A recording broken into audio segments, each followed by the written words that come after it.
Some people naturally assume that having a relationship will automatically lead you to happiness. This is not always the case, although it can happen. All the romantic movies out there are testament to this fact, with two people having been through so much suddenly falling into each other's arms at the end of the movie, having gone past all their obstacles and just living a happy life from now on.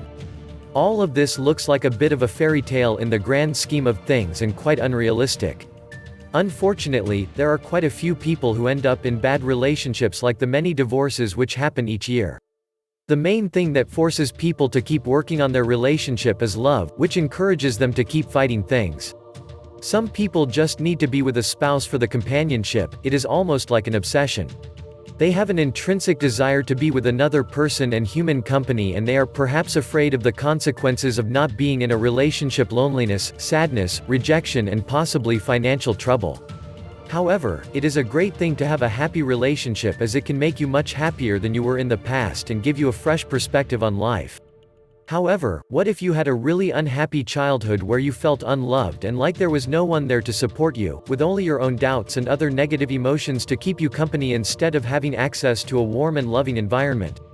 Firstly, many of you reading this now may think that the past cannot be changed and that there is nothing that can be done with that. You just have to live life in the moment and get a better life for yourself.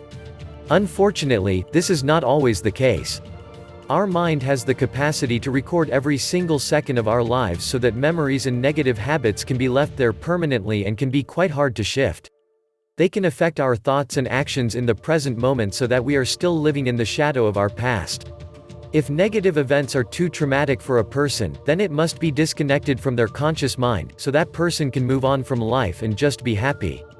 It is actually perfectly possible to survive traumatic events and being hurt many times and actually become unhappy later on in life. Many of you might not have realized the significance of the pain you went through and not be able to grasp its influence on the present moment. But if you were honest with yourself, then you would know that something is wrong and that you would like to change it for good. It is entirely possible to get free from your toxic emotions, negative past experiences, tormenting fears, negative thoughts, and bad memories. You really can get the life of your dreams, and all the negative and traumatic events will be gone, so that you are free to live life as you please and create a happy relationship.